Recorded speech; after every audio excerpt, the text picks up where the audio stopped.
오늘은 몇 주 동안 중단했던 로마서를 다시 이어가겠습니다.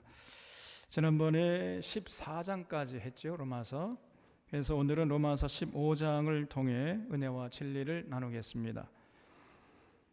로마서 15장과 16장은 바울이 이제 로마서를 마무리하는 차원에서 이제 마무리 권면, 마지막 권면을 하고 이제 문안 인사하는 내용으로 되어 있어요. 오늘 살펴볼 15장은 특별히 로마 교인들에게 믿음이 성장하고 성숙해서 복음의 제사장 직분을 잘 감당해 줄 것을 권면하고 있습니다. 여러분, 모든 생명에는 공통된 특징이 있습니다. 모든 생명은요, 반드시 성장을 하게 되어 있어요. 이 어린 시절에서 세월이 흘렀는데 계속 어린이로 머물러 있으면 안 되잖아요. 그러면 걱정의 대상 같습니다. 모든 생명은 자라나는 거예요. 성장하는 특징이 있습니다. 그리고 어느 정도 또 성장하면 이제 성장을 멈춰요. 성장을 멈추고 대신 자기와 똑같은 DNA를 가진 생명체를 이제 출산해서 그 생명체를 낳아서 잘 성장하도록 도와주고 섬깁니다. 이것이 모든 생명들의 공통된 특징이에요. 그래서 어릴 때에는 어른들의 도움을 받다가 이제 성인이 되면은 자기가 받았던 것을 기억하면서 이제 어린 생명들에게 도움을 베풀려고 하는 거예요. 신앙생활도 마찬가지입니다. 예수 믿고 하나님과의 관계가 회복되고 하늘의 생명을 풍성히 누리게 되면 그런 자는 이제 믿음이 아직 연약한 그런 주변의 그 교우들, 그런 이웃들을 생각하면서 그들을 섬겨나가는 거예요. 바울은 이것을 복음의 제사장 직분이라고 표현했습니다. 다른 말로 표현하면은 우리가 쉽게 하는 말로 이게 바로 전도요 선교예요.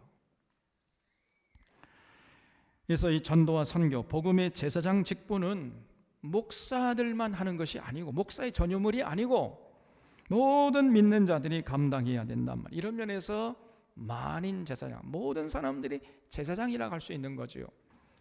그래서 로마서 15장에는 만인 제사장 사상이 담겨 있는데 과거 구약 시대에는 레위 지파 가문에서 출생한 사람들만이 제사장이 될 수 있었어요.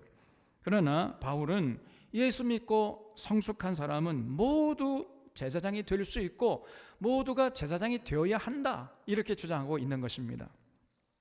그래서 만인 제사장이에요. 우리 모든 믿음의 사람들은 이 바울의 가르침에 반드시 귀를 기울여야 됩니다.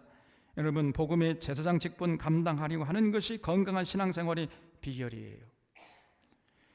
그래서 믿음이 약한 또 여러 가지로 참 어려움을 당하는 이웃을 섬기는 그 사람이 오히려 더 은혜를 받게 되는 것이고 더 믿음이 성장해요. 시간이 지나고 세월이 흘렀음에도 여전히 이웃의 도움을 받아야 하고 젖이나 먹는 갓난아기 아기 같은 모습이라면 이거는 보통 문제가 아닙니다. 반드시 자기를 성찰해 봐야 돼. 문제가 대단히 심각한 거예요.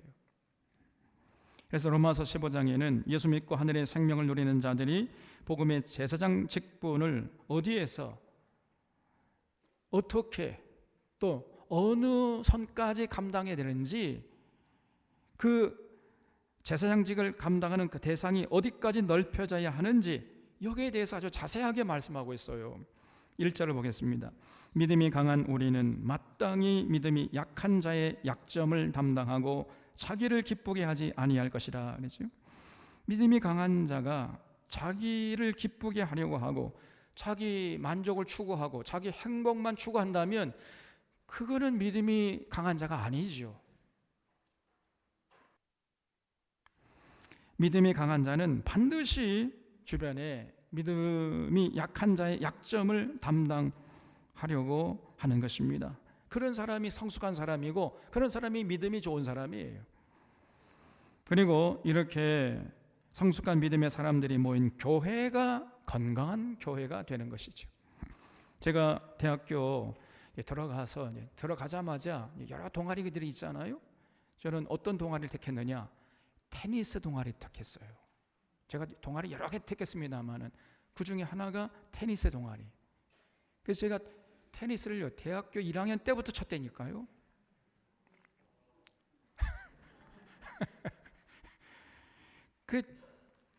제가 테니스를 누구에게 배웠냐면 그 동아리 선배들에게 배운 겁니다. 저는 일반 코치에게 배운 게 아니고, 돈 내고 배운 게 아니고요, 코치들에게 배운 거예요. 아니죠, 누구의 선배들에게. 그래서 그때 신입생들에게 가장 인기 있고 존경받는 선배가 누구냐? 테니스를 잘 치는 선배가 아니고 잘 가르쳐주는 선배예요.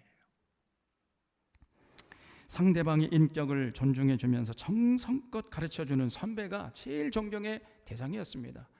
여러분, 가르쳐주는 것도요, 차원이 질이 있어요.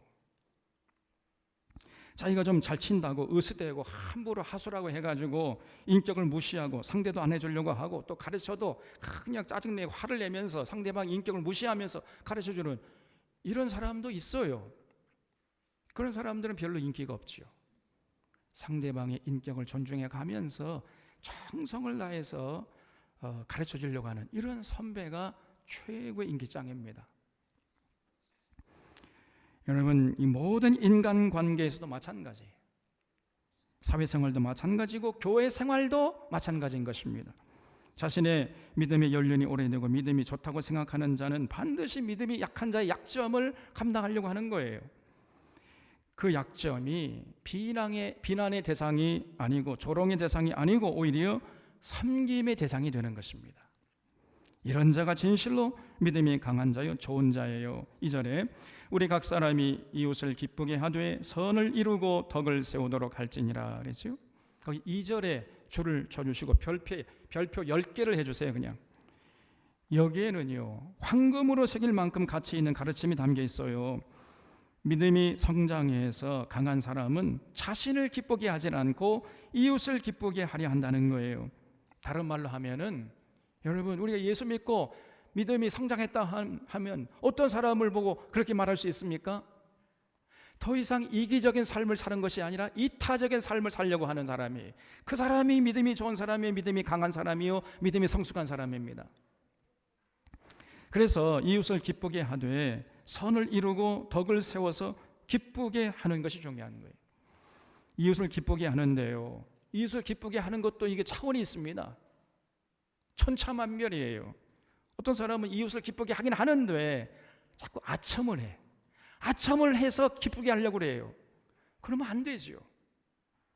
그건 곤란합니다. 그 아첨을 해서 기쁘게 한다거나 악을 이루고 덕을 무너뜨리면서 기쁘게 하면 곤란하잖아요. 그래서 반드시 이웃을 기쁘게 하되 선을 이루고 덕을 세우는 차원에서 이웃을 기쁘게 해야 됩니다. 자, 그렇다면 선을 이루고 덕을 세워서 기쁘게 하는 것이 과연 구체적으로 어떤 모습을 말하겠어요? 선의 헬란 말은 아카도스라는 말을 쓰고 있는데, 이 말은 훌륭한, 탁월한, 유익한 이런 뜻이에요. 그리고 덕이란 말은 오이코도메라는 단어를 쓰고 있는데, 이 말은 건물, 벽돌을 이렇게 쌓아 올린다 이런 뜻을 갖고 있습니다. 오이코도메. 그래서 여러분, 도박을 가르치고 소매치기 가르치고 거짓말 가르치고 술을 가르치고 이렇게 해서 이웃을 기쁘게 할 수도 있잖아요. 이것은 선을 이루고 덕을 세우는 것이 아니지요. 그것은 악을 이루는 것이고 덕을 무너뜨리게 하는 거 아닙니까, 여러분? 그래서 이웃을 기쁘게 할 때는 반드시 선을 이루고 덕을 세우는 쪽으로 기쁘게 해야 합니다. 그래서 더욱 성숙한 인격자가 되게 하고 더욱 세상을 보는 안목을 넓혀주고 높여주는, 그렇게 해서 이웃을 기쁘게 해야 되겠지요. 그것이 바로 선을 이루고 덕을 세우는 것입니다. 그래서 이웃의 믿음이 성장하도록 건강하게 참 성숙한 믿음의 사람이 되도록 도와주고 하나님을 더 깊이 알아가도록 도와주고, 이렇게 하는 것이 선을 이루고 덕을 세우는 것입니다. 이런 사역을 감당하는 자들이 복음의 제사장 직분을 잘 감당하는 자들이죠. 여러분, 이런 자들은요, 날이 갈수록 오히려 그 사람의 믿음이 더 성장하고 성숙해져요. 그래서 그런 사람의 섬김을 받는 사람도 복을 받지만 오히려 섬기는 사람이 더 복을 받게 되는 겁니다. 그래서 이웃을 섬기고 복음의 제사장 직분 잘 감당하는 것이 오히려 자신의 성장, 신앙의 성장과 성숙에 큰 유익이 되는 거예요. 그래서 신앙생활은요, 절대로 개인주의적으로 나가면 안 되고 반드시 공동체 지향적이 되어야 됩니다. 그래서 공동체에 속해서 삶의 희노애락을 서로 같이 나누고 서로 위로하고 격려하면서 살아갈 때 비로소 거기에서 역사하시는 하나님의 사랑과 은혜와 진리를 체험하고 신앙이 부쩍부쩍 자라게 되어 있는 거예요. 자, 그렇다면은 여러분, 교회 공동체 안에서 우리가 이렇게 섬겨야 할 대상이 누구겠어요? 물어보나 마나 첫째는 이제 막 신앙생활을 시작하는 초신자들 아니겠습니까? 그리고 더 나아가서 이제 육체적으로 어려움을 당하는 우리 믿음의 이웃들이 있어요. 믿음의 교우들이 있습니다. 육체적으로 질병에 시달리는 이런 분들이 섬김의 대상이죠. 그리고 이렇게 오늘 찬양을 아름답게 한 유치부, 아동부와 중고등부, 청년부, 우리 자녀들이 여기에 해당되는 것입니다. 그래서 이들에게 주님의 은혜와 진리를 잘 전해서 이들의 신앙과 인격이 하루가 다르게 성장하고 성숙해지도록 도와주는 거예요. 이것이 바로 이웃을 기쁘게 하되 선을 이루고 덕을 세우는 것이에요. 특별히 오늘 스승의 주일이요 청년주일을 맞이하면서 우리 교회 학교 자녀들에게 주님의 사랑을 쏟아붓고 은혜와 진리를 전하려고 애쓰는 선생님들이 바로 복음의 제사장 직분을 지금 감당하고 있는 것입니다. 그래서 이런 선생님들의 헌신으로 새벽 이슬 같은 주의 청년들이 일어나서 하나님 나라를 위해서 할 일만한 이 나라, 이 민족을 위해서 주님의 몸된 교회를 위해서 귀하게 쓰임받는 역사가 일어나야 되는 것이죠. 이것이 바로 이웃을 기쁘게 해서 선을 이루고 덕을 세우는 지름길이에요. 자, 그러면 이렇게 우리가 해야 할 이유가 뭐냐는 거예요. 바울은 3절에서 말하기를 예수님이 그런 본을 보여주시기 때문에 우리도 그렇게 해야 된다, 이런 논리를 펴고 있는 겁니다. 3절에 그리스도께서도 자기를 기쁘게 하지 아니하셨나니 기록된 바 주를 비방하는 자들의 비방이 내게 미쳤나이다 함과 같으니라 그랬죠. 여러분, 예수님께서는 항상 이웃을 기쁘게 하는데 거기에 관심이 있었어요. 단 한 번도 자기를 기쁘게 하려고 하질 않았습니다. 예수님은 가룟 유다가 제사장들의 하인들을 데리고 잡으러 왔을 때 베드로가 칼을 빼들고 그냥 저항했잖아요. 그때 예수님께서 이 베드로 말리했어요. 베드로야, 너 좀 가만히 있어 좀. 베드로가요, 나대기 좋아하는 거거든요. 내가 12영 더 되는 천사를 동원할 수 없겠느냐 말이에요. 그렇게 할 수 있지만 나는 그렇게 하지 않겠다. 그러면서 순순히 잡혀갔어요. 그냥 자기를 기쁘게 하려고 하질 않았어요. 예수님은 자기 방어권마저 포기해버린 겁니다. 이럴 정도로 예수님은 전혀 자신을 단 한 번도 기쁘게 하려고 하질 않았어요. 지금 바울이 이런 예수님의 삶을 언급하고 있는 것입니다. 예수님은 욕을 먹고 비방을 받으면서도 다른 사람을 기쁘게 해서 선을 이루고 덕을 세우려고 하는 이런 삶을 멈추지 않았던 거예요. 그래서 우리도 그 예수님의 본을 받아서 이웃을 기쁘게 해서 선을 이루고 덕을 세우는 삶을 멈추지 않아야 한다는 거죠. 이게 바울의 지금 논리인 것입니다. 4절에 무엇이든지 전에 기록된 바는 우리의 교훈을 위하여 기록된 것이니 우리로 하여금 인내로 또는 성경의 위로로 소망을 가지게 함이니라 그랬어요. 예수님이 이웃을 기쁘게 해서 선을 이루고 덕을 세우기 위해서 십자가의 길을 갔잖아요. 왜 그런 어려운 길을 갔겠습니까? 그것은 이웃을 기쁘게 해서 선을 이루고 덕을 세우는 자들의 본이 되기 위해서 그랬다는 거죠. 여러분, 이웃을 기쁘게 해서 선을 이루고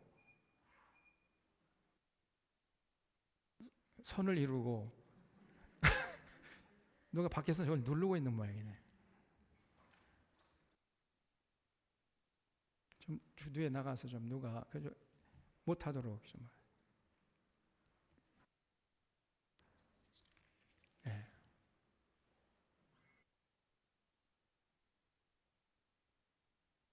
예. 예. 그래서 제가 어디까지 했죠? 잊어버렸네. 선을 이루고 덕을 세우는 길이 여러분 결코 쉬운 길이 아니에요.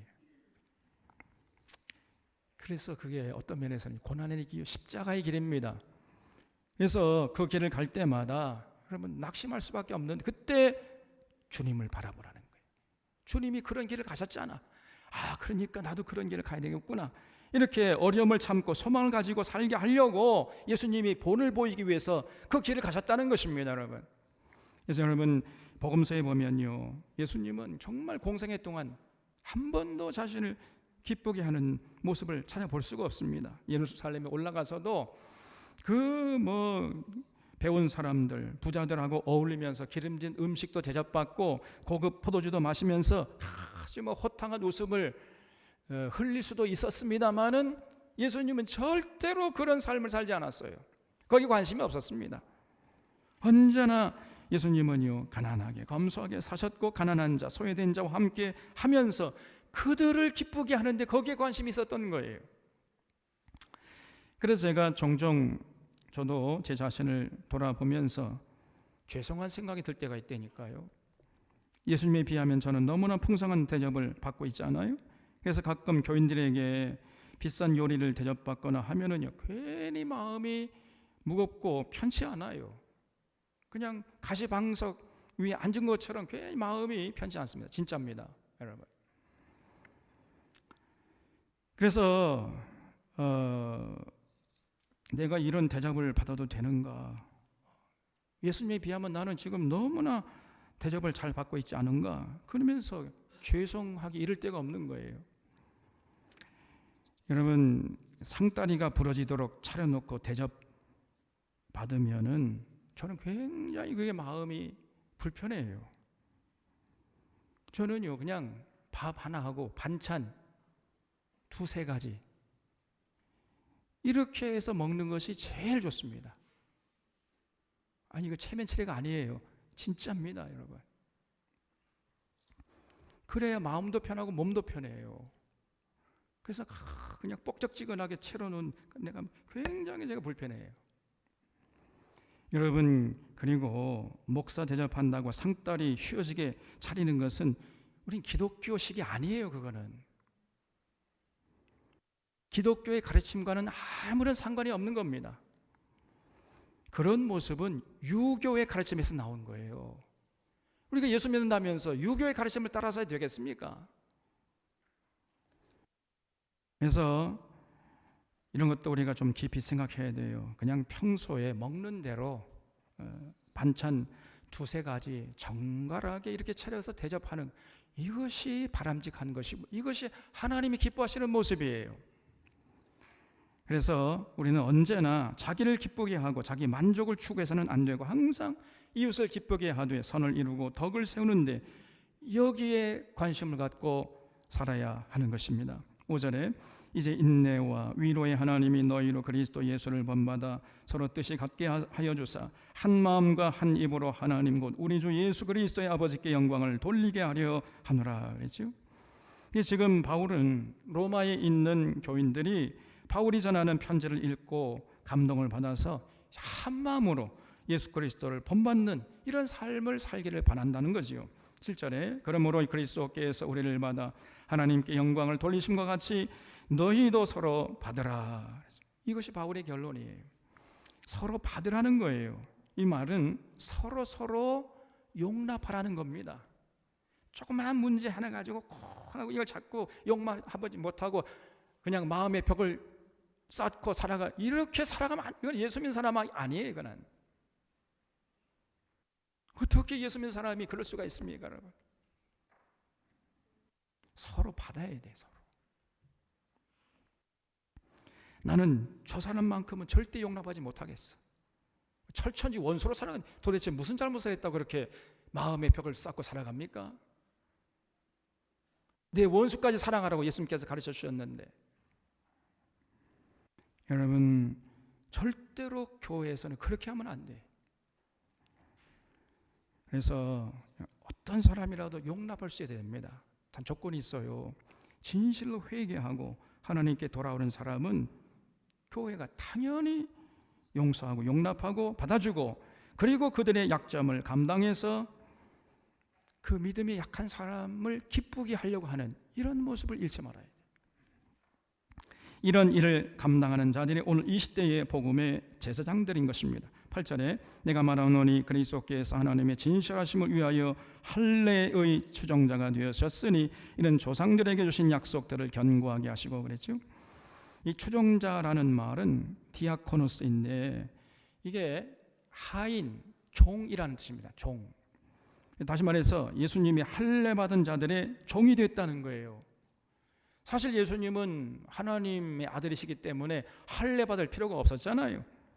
그렇지만 하나님이 할례 받아라 했기 때문에 그 말씀이 옳다는 것을 사람들에게 보여주기 위해서 할례 받는 것을 수용하고 또 받아들였다는 거예요.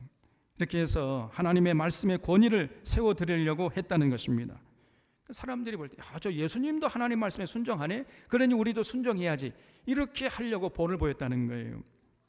그래서 유대인들이 이 사람들이 참 마음이 강박해가지고 하나님 말씀을 예사로 무시해버립니다. 그런 유대인들에게 하나님 말씀의 권위를 인정케 해서 하나님 말씀대로 살도록 하기 위해서 예수님이 본을 보였다는 거죠. 다시 말하면 예수님은 늘 하나님 마음을 아프게 하는 유대인들을 섬김의 대상자로 수용했다는 거예요. 그뿐 아니라 이방인들도 섬김의 대상자로 수용했다는 것입니다. 그래서 9절에 이방인들도 그 긍휼하심으로 말미암아 하나님께 영광을 돌리게 하려 하심이라. 기록된 바 그러므로 내가 열방 중에서 주께 감사하고 주의 이름을 찬송하리로다 함과 같으니라 그랬죠. 그래서 여기 9절부터 12절까지를 보면은 열방이라는 말이 5번이나 반복되고 있습니다. 그래서 유대인뿐 아니라 이방인들까지도 예수님이 섬겨가지고 하나님께 돌아오도록 했다는 거죠. 사실 원래 이것이 하나님의 뜻이었습니다. 하나님이 원래는 유대인들을 통해서 열방을 하나님께 돌아오도록 하려고 계획을 세우셨거든요. 그래서 출애굽기 19장 5절을 보면 하나님이 출애굽한 그 이스라엘 백성들에게 그들을 이제 신의 산까지 불러 모아가지고 그 출애굽시킨 목적을 분명하게 말씀하셨잖아요. 너희가 내 말을 잘 듣고 내 언약을 지키면 너희가 모든 민족 중에서 내 소유가 되겠고 제사장 나라가 되게 해주겠다. 이렇게 말씀하셨지 않습니까? 유대인들을 복음의 제사장 직분을 잘 감당케 해서 하나님께 등을 돌린 온 열방들을 하나님께 돌아오게 하려고 했다는 거지요. 그런데 유대인들이 이런 하나님의 뜻에 제대로 호응을 하지 않은 거예요. 그래서 그 직분을 감당하지 않았던 겁니다. 유대인들은요, 언제나 그냥 자기를 기쁘게 하는 데 관심이 많아. 이 사람들이 지금도 마찬가지입니다. 유대인들이 자기들만 잘 먹고 잘 살고 잘 믿고 자기를 기쁘게 하는데 이 사람들 관심이 많아요. 그래서 신앙교육도요, 자기 자녀들에게 신앙교육을 하는데 열심히 특심이에요. 얼마나 열심인지 모릅니다. 그런데 열방에 나가서 하나님을 믿으라고 하나님을 전해주는 그 전도하고 선교하는 그 일에는 전혀 관심이 없어요. 이 사람들이 쉽게 말해서 수직적인 선교, 자기 자녀, 자기 자손 이렇게 수직적인 선교, 자손들에게 신앙을 전수하는 그 일은 굉장히 관심이 많고 열심을 내는데 수평적인 선교, 땅끝까지 나가서 복음을 증거해서 하나님을 믿게 하는 그 일에는 눈꼽만큼의 관심도 없어요. 이 사람들이. 이게 유대인들입니다. 여러분, 오늘 우리는 이런 유대인들의 실수를 반복하면 안 됩니다. 하나님이 우리를 택해서 너는 내 것이라 인쳐주시고 그리스도 예수 안에 있는 참 평안과 기쁨과 자유를 만끽하게 하시고 하늘의 소망을 누리면서 참 생명을 누리면서 살게 하신 것은 우리들이 잘난 잘났기 때문도 아니고 우리들이 예쁘기 때문도 아니에요.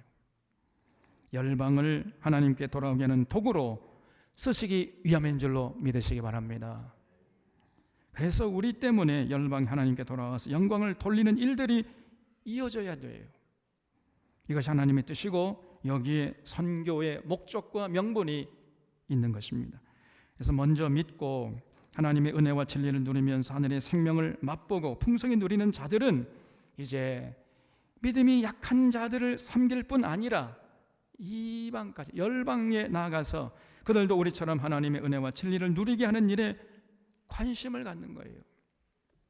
그래서 예수님께서 너희는 가서 모든 족속으로 제자를 삼아 아버지와 아들과 성령의 이름으로 세례를 주고 내가 너희들에게 분부한 모든 것을 가르쳐라 그랬어요. 가르쳐서 지키게 하라. 그럴 때 내가 세상 끝날까지 너희와 함께 할 것이다. 이렇게 약속을 하신 것입니다. 그래서 우리는요 가든지 보내든지 해야 하는 거예요. 10절에 또 이르되 열방들아 주의 백성과 함께 즐거워하라 하였으며 또 모든 열방들아 주를 찬양하며 모든 백성들아 그를 찬송하라 하였으며 또 이사야가 이르되 이새의 뿌리 곧 열방을 다스리기 위하여 일어나시는 이가 있으리니 열방이 그에게 소망을 두리라 하였느니라. 소망이 하나님이 모든 기쁨과 평강을 믿음 안에서 너희에게 충만하게 하사 성령의 능력으로 소망이 넘치게 하시기를 원하노라. 그래서요. 그래서 믿음이 성숙한 사람들은 이제 그 공동체 안에 있는 믿음이 약한 사람들의 약점을 감당할 뿐 아니라 열방으로 나아가서 그들에게 복음을 전해서 함께 기뻐하고 즐거워하는 그런 모습을 잃지 말아야 한다는 거죠. 14절에 네 형제들아 너희가 스스로 선함이 가득하고 모든 지식이 차서 능히 서로 권하는 자임을 나도 확신하노라. 그러나 내가 너희를 다시 생각나게 하려고 하나님께서 내게 주신 은혜로 말미암아 더욱 담대히 대량 너희에게 썼노니 그랬죠.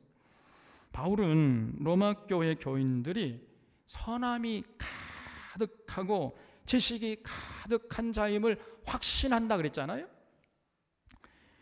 그래서 그것의 중요성을 환기시키는 의미에서 다시 한번 강조한다는 거예요. 그런 의미에서 이 편지를 쓰고 있다는 거죠. 여러분, 예수 믿는 사람들에게 가장 중요한 게 뭐겠습니까? 그 신앙의 결과로 삶이 선해야 돼요. 이게 중요한 것입니다. 선함이 가득해야 돼요. 다시 말해서 이웃을 은혜와 진리 가운데 인도해서 기쁘게 하려는 이런 마음으로 가득해야 됩니다. 이게 선한 마음이에요. 그렇기 위해서는 모든 지식이 가득해야 되겠지요. 그래서 여기서 지식은 세상 지식이 아니고 영적 지식이지요. 하나님의 선하시고 기뻐하시고 온전한 뜻이 무엇인지 분별할 수 있는 지식, 이걸 말하는 것입니다. 이런 모든 지식이 차서 능히 서로 위로하고 권면하는 자가 되어야 한다는 거예요. 여러분, 우리가 그렇게 하려면은 부단히 성경을 전체적으로 통전적으로 볼 수 있는 안목을 키워나가야 되지 않겠습니까? 그래서 우리가 지금 성경 강조하는 거예요. 그래서 그 하나님의 삶을, 그 하나님을 이제 성경 강좌를 통해서 깊이 만나고 그 하나님을 마음의 중심에 모시고 삶의 현장에 나가서 하나님의 가르침대로 살아가는 거예요.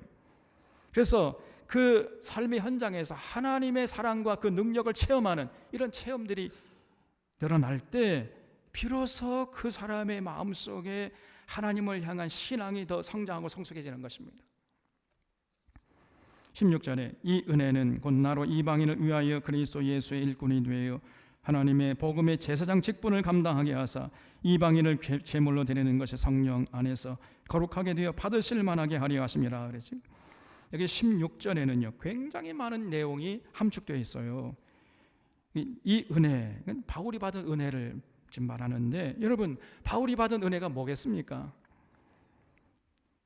여러분 제일 처음에 예수님이 십자가의 죽으심으로 제물이 되셨잖아요. 희생 제물이 되셨잖아요. 화목 제물이 되셨잖아요. 그 예수님이 희생 제물, 화목 제물이 되심으로 제자들이 살아났지 않습니까? 그리고 이번에 살아난 제자들이 또 제물이 됐어요. 그 살아난 제자들이 제물이 됨으로 초대교회가 살아난 거예요. 초대교회 역사의 무대에 등장하게 된 거 아닙니까? 그러자 이번에는 이제 초대교회가 제물이 됨으로 또 주변에 많은 이방인들이 살아났어요. 그래서 바울이 예수의 일꾼이 되어서 이방인들을, 그 살아난 이방인들을 하나님이 받으실 만한 제물이 되게 하기 위해서 복음의 제사장 직분을 감당하려 했다는 것입니다. 이것이 바울이 하나님께 받았던 은혜라는 거예요. 그래서 바울의 수고와 헌신으로 이방인들이 살아나서 하나님께서 받으실 만한 제물로 바쳐졌던 거지요. 그렇게 해서 이방인들이 자기들이 살아났다가 제물이 되어가지고 죽게 되면 더 많은 이방인들이 또 살아나는 역사가 일어나잖아요. 그래서 복음이 전 세계로 퍼져나가면서 수많은 사람들이 구원받고 회복되고 하나님께 돌아오는 역사가 일어나고, 그래서 그 가운데 여러분과 저도 이렇게 하나님 앞에서 살아난 거 아니겠습니까? 이렇게 끊임없이 선순환의 사이클로 돌아가는 역사가 바로 선교의 역사라는 거예요. 그래서 여러분 꼭 기억해야 할 것은 이제 우리 차례라는 거예요. 이제 우리가 죽어야 돼. 우리가 제물이 돼야 됩니다. 자기는 살아나고 나는 제물 되기 싫어요. 이건 곤란한 거예요. 이제 우리 차례. 우리가 제물이 되어서 우리 주변 사람들이 살아나는 역사가 일어나야 되는 거예요.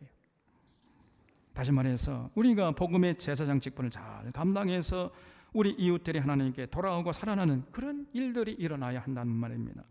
자, 그러면 어떻게 우리가 그 복음의 제사장 직분을 잘 감당할 수 있겠습니까? 그 비결이 19절에 기록되어 있어요.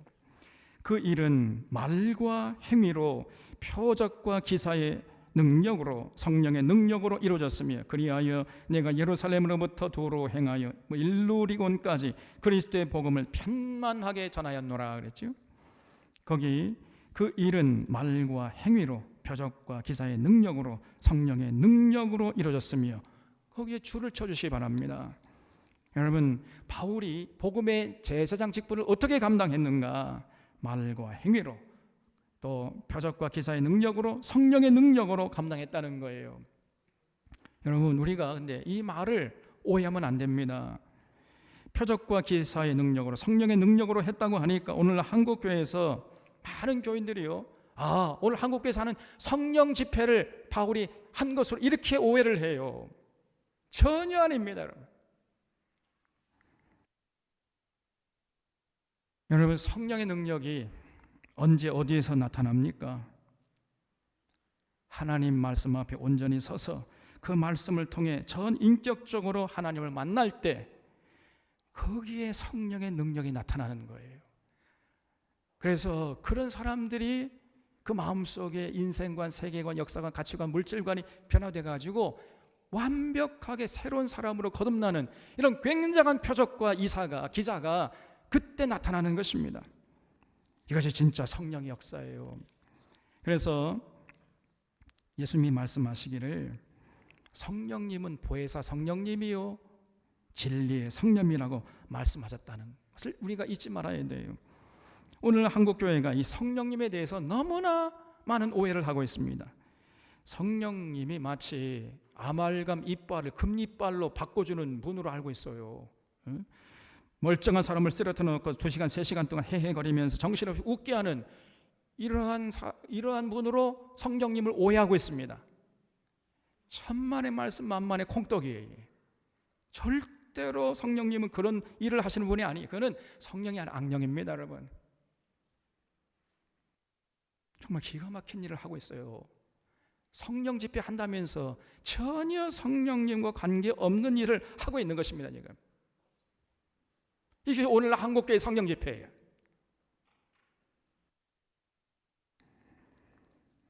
성령님은요, 진리의 성령님이십니다. 그래서 진리의 성령이 오시면 내가 너에게 분반 모든 말을 생각나게 하리라 예수님이 말씀했잖아요. 진리의 성령님이에요. 그래서 바울의 말은 선한 삶을 통해서 복음의 제사장 직분을 감당했고, 또 성경을 열심히 가르침으로 복음의 제사장 직분을 감당했다는 거예요. 그래서 여러분, 선한 삶과 성경의 가르침, 이 두 가지 도구를 사용해서 복음의 제사장 직분을 감당하려고 했던 것입니다. 여러분, 이런 선한 삶과 성경의 가르침은 뗄래야 뗄 수가 없어요. 선하지 않은 사람이 성경을 가르친다면 이것처럼 어처구니 없는 일이 없는 거지요. 넌센스 아닙니까? 성경을 가르치려면 먼저 반드시 선한 삶을 살아야 돼요. 선한 삶이 동반되지 않는데 성경을 가르친다? 강도가 성경을 가르치면 어떻게 되는 거예요, 이게? 그리고 선한 사람이기는 한데 성경을 가르치려 하지 않으면 절대로 표적과 기사의 능력이 나타나지 않고 성령의 능력이 나타나지 않아요. 만약에 나타난다면 그건 성령의 능력으로 나타나는 게 아닙니다. 그건 악령의 능력으로 나타나는 거예요. 그래서 선한 사람이 성경을 온전히 가르칠 때 그때 표적과 기사가 나타나고 거기에 성령의 역사가 일어나는 거예요. 수많은 사람들의 마음이 움직이고 가치관이 변하고 인생관이 변하고 역사관이 변하는 굉장한 이적과 표적이 나타나는 거예요. 이거는 예나 지금이나 마찬가지입니다. 성령의 능력으로 이루어졌다 하니까 요즘 한국교회가 하는 성령 집회 생각한다면 이거는 큰 오해요, 오산입니다. 바울은 절대로 그런 짓 하지 않았어요. 그런 짓 하면서 복음의 제사장 직분 감당하려고 하진 않았던 것입니다. 바울은요, 우선 선한 삶을 살아서 사람들의 본이 되려고 그랬어요. 그리고 다른 수단 동원하지 않고 오직 성경 한 권 가지고 여기에 목숨을 걸었던 거예요. 여기에 성경을 가르쳐서 성경을 통해 계시하시는 하나님의 심정을 알게 하고 하나님을 인격적으로 만나게 하고 진리로 무장케 하는데 거기에 관심을 가지고 혼신의 힘을 다했던 것입니다. 그래서 바울의 소지품을 조사해 보면요, 아무것도 없어요. 딱 바울의 소지품, 바울의 호주머니에서 나오는 게 뭐예요? 성경밖에 없어. 나중에 천국에서 한번 물어봅시다. 진짜라니까요. 아무것도 가진 게 없어요. 성경 한 권이야. 우리도 마찬가지입니다. 우리가 복음의 제사장 직분을 감당하려 할 때 다른 수단이나 다른 방법을 동원하면 안 돼. 그거는 성령의 도구가 아니고 악령의 도구로 쓰일 가능성이 많아요. 절대로 그런 데 미혹당하면 안 됩니다. 그래서 반드시 선한 삶을 살면서 세상의 빛과 소금의 모습으로 살아야 되는 것이고, 그리고 두 번째는 성경을 가지고 성경을 온전히 가르쳐서 성경을 보는 안목이 열리도록 도와주는, 거기에 올인해야 되는 거예요. 그럴 때 표적과 기사와 성령의 능력이 나타나게 되는 것입니다. 거기 두루 행하여라는 말이 나오는데, 바울은 제1차, 2차, 3차, 4차 전도여행 떠났잖아요. 그래서 제일 처음에 바울이 떠난 곳이 수리아 안디옥이었죠. 수리아 안디옥에서 출발해가지고 수리아 안디옥에서 키프로에서 밤빌리아로 가고, 밤빌리아에서 갈라디아로, 루가오니아로, 그리고 나중에는 아시아, 마케도니아, 암비볼리, 아볼로니아, 데살로니가, 그리고 아가야, 아테네, 고린도, 그리고 일루리곤까지 두루 다니면서 복음을 전했다는 거예요. 오늘날로 하면은 바울이 다닌 곳이요, 터키예요. 터키 전역을 다녔던 겁니다. 여러분 터키 가보신 분들 알겠지만은 터키는 그야말로 대륙 중의 대륙입니다. 이게 얼마나 땅이 광대한지 몰라요. 그런 땅을 다 다니면서 2000년 전에, 그때 무슨 교통수단이 있었겠어요? 걸어 다니거나 아니면은 뭐 말을 타고 가거나 낙타 타고 가거나 뭐 그렇겠지요. 그렇게 열심을 했던 것입니다. 그래서 터키 전역하고, 그리고 또 이제 그리스 전역을 다니면서 복음의 제사장 직분을 감당하려고 했던 거예요. 그래서 내가 두루 행했다, 이렇게 표현했던 것입니다. 그래서 저희도 이제 언젠가 코로나가 좀 잠잠해지면은 이런 바울의 발자취를 따라서 성지 순례를 한번 가보려고 계획하고 있습니다. 기대해 주시기 바라고, 20절에 또 내가 그리스도의 이름을 부르는 곳에는 복음을 전하지 않기를 힘썼노니 이는 남의 터 위에 건축하지 아니하려 함이라. 기록된 바 주의 소식을 받지 못한 자들이 볼 것이요 듣지 못한 자들이 깨달으리라 함과 같으니라 그랬죠. 바울이 복음의 제사장 직분을 감당할 때 세운 원칙이 있었는데, 그것은요, 이미 교회가 세워진 동네에는 절대 가지 않겠다는 거였어요. 이왕이면은 아직 복음을 듣지 못한 동네에 가서 그 사람들에게 복음을 전하려고 했다는 거예요. 22절에 그러므로 또한 내가 너희에게 가려 하던 것이 여러 번 막혔더니 이제는 이 지방에 일할 곳이 없고 또 여러 해 전부터 언제든지 사바나로 갈 때에 너희에게 가기를 바라고 있었으니 이는 지나가는 길에 너희를 보고 먼저 너희와 속임으로 얼마간 기쁨을 가진 후에 너희가 그리로 보내주기를 바람이라 그랬죠. 그러니까 이것을 보면요, 바울이 참 아무리 바울이라 해도 마음먹은 대로 되지 않았다는 것을 알 수 있습니다. 바울은 로마에 가서 복음을 전하려고 여러 번 시도를 했는데 그때마다 길이 막히는 거예요. 이상하게 그때마다 풍랑이 일어나서 배가 운행을 못한다든지 또 일행 중에 한 사람이 벽에 나가가지고 알아 눕는다든지 이렇게 해가지고 로마로 가려고 여러 번 시도를 했지만은 뜻대로 되질 않았던 거예요. 그래서 여러 번 내가 너희에게 로마로 가고자 했던 것이 늘 길이 막혔다 이렇게 표현했던 겁니다. 그러면 여러분, 왜 바울이 로마로 가서 로마 교인들을 만나려고 그렇게 애를 썼을까요? 그 이유가 사바나로 갈 때에 로마 교회 교인들의 도움을 받기 위함이었다는 겁니다. 사바나는 지금으로 하면 스페인이에요. 스페인. 그래서 당시에 이 고대인들은 땅 끝이 있는 줄 알았어요. 땅이 우리 지구가 이렇게 평평한 줄 알았거든요. 그래서 평평한 그 땅 맨 끝이 어디냐? 사바나, 스페인인 줄 알았어요. 그래서 바울이 회심하면서 땅 끝까지 가서 복음을 전하다 죽겠다 이런 원대한 계획이 있었거든요. 그런데 그 스페인으로 가는 그 중간 지점에 로마가 있었던 겁니다. 여러분, 지도를 놓고 보면 정확해요. 그래서 로마로 가서 그 로마 교인들과 교제하고 그 로마 교인들의 후원을 받아가지고 스페인까지 가서 내가 복음을 전하다가 하나님께 가겠다 이런 생각을 가지고 있었던 거예요. 그래서 이제 그 원대로 로마로 가는 길이 열렸는데, 그런데 바울이 이제는 로마로 가지 않고 예루살렘으로 가겠다는 거예요. 여기 25절에 그러나 이제는 내가 성도를 섬기는 일로 예루살렘에 가노니 이는 마케도니아와 아가야 사람들이 예루살렘 성도 중 가난한 자들을 위하여 기쁘게 얼마를 연보하였습니다 그랬죠. 바울의 마음 같으면은 스페인으로 가고 싶은 마음이 굴뚝 같았어요. 그런데 그 마음을 꾹 억누르고 예루살렘으로 가야겠다는 겁니다. 왜 그래요? 마케도니아와 아가야 사람들이 예루살렘의 그 가난한 교인들을 위해서 연보했던 거거든. 연보가 지금 말하면 헌금이죠. 그 연보한 것을 전달하기 위해서 지금은 먼저 예루살렘으로 가야 한다는 겁니다. 그리고 그 후에 로마로 가겠다는 거예요. 자, 그러면은 꼭 여러분 예루살렘에 연보 전달하는 거 바울만 해야 됩니까? 아니, 다른 사람이 하면 되잖아요. 다른 사람 보내면 될 거 아닙니까? 근데 왜 굳이 자기가 하겠다는 거예요? 왜 그랬을까요?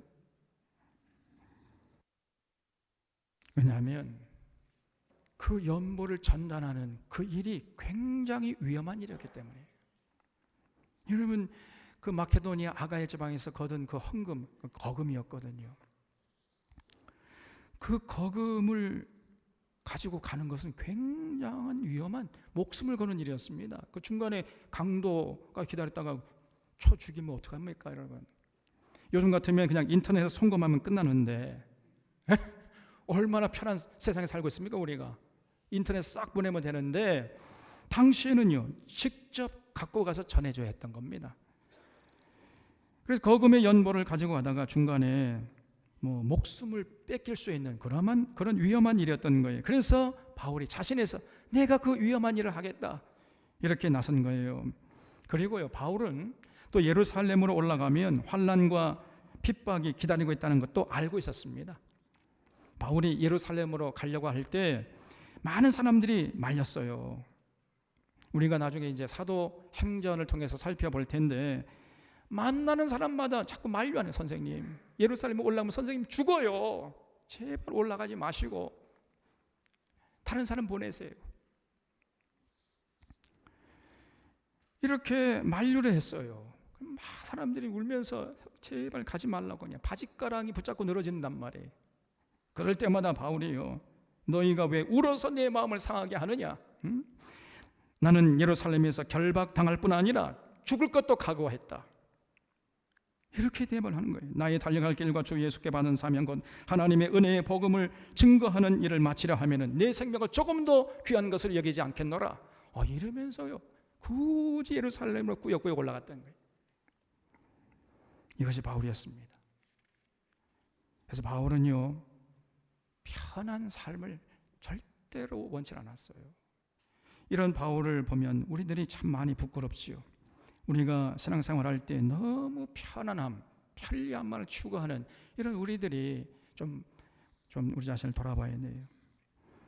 여러분 이 길이 진리의 길이다 그러면요 어렵고 힘들어도 묵묵히 그 길을 가려고 하는 이런 자세가 우리에게 필요한 것입니다. 너무 편리함, 편안함, 효율성 이런 것만 강조하는 것은 이것은 옳지 못한 태도예요. 그래서 여러분 복음의 제사장 직분 감당하는 것은 그리 쉬운 일이 아닙니다. 그러나 그 길이야말로 생명길이고 영생길이고 천국길이고 복된 길이에요. 27절에 저희가 기뻐서 하였거니와 또한 저희는 그들에게 빚진 자니 만일 이방인들이 그들의 영적인 것을 나눠 가졌으면 육적인 것으로 그들을 섬기는 것이 마땅하니라 그러죠. 그래서 바울이 늘 어느 교회 가서 연보 좀 해달라고 부탁할 때마다 뭐라고 부탁을 했냐면요 우리가 예루살렘 교회로부터 신령한 것 예수 그리스도라는 복음 이 영적인 것을 받았으니까 이제 우리가 이제 그들이 육체적인 것 경제적으로 어려우니까 그들을 돕는 것이 마땅하다 이러면서 이제 연보 좀 해달라 부탁했던 거예요. 28절에 그러므로 내가 이 일을 마치고 이 열매를 그들에게 확증한 후에 너희에게 들렸다가 서바나로 가리라 그랬죠. 그래서 예루살렘 교인들에게 연보를 전해준 후에 서바나로 가겠다는 계획을 가지고 있었다는 거죠. 29절에 내가 너희에게 나아갈 때에 그리스도의 충만한 복을 가지고 갈 줄을 아노라. 형제들아 내가 우리 주 예수 그리스도와 성령의 사랑으로 말미암아 너희를 권하노니 너희 기도에 나와 힘을 같이하여 나를 위하여 하나님께 빌어 나로 유대에서 순종하지 아니하는 자들로부터 거기 줄쳐보십시오. 유대에서 순종하지 아니하는 자들 누구겠어요? 유대교 사람들이지요. 유대교 사람들이 바울을 보기만 하면 그냥 막 얼굴이 변해가지고 질색팔색하면서 바울을 잡아 죽이려고 덤벼들었지 않습니까? 그래서 이제 예루살렘에 올라가면 그 유대교 사람들이 기다리다가 바울을 잡아 죽이려고 그렇게 하고 있다는 것을 바울이 알고 그래서 그들로부터 건짐을 받게 될 수 있도록 좀 기도해다오 이렇게 기도 부탁을 하고 있잖아요. 또 예루살렘에 대하여 내가 섬기는 일을 성도들이 받을 만하게 하고 나로 하나님의 뜻을 따라 기쁨으로 너희에게 나아가 너희와 함께 편히 쉬게 하라. 평강의 하나님께서 너희 모든 사람과 함께 계실지어다. 아멘. 그래서 바울은 예루살렘에 올라가면 유대교 사람들에 의해서 자신이 굉장히 고난받고 핍박받고 감옥에 갇히고 목숨도 잃을 수도 있다 이런 생각을 갖고 있었습니다.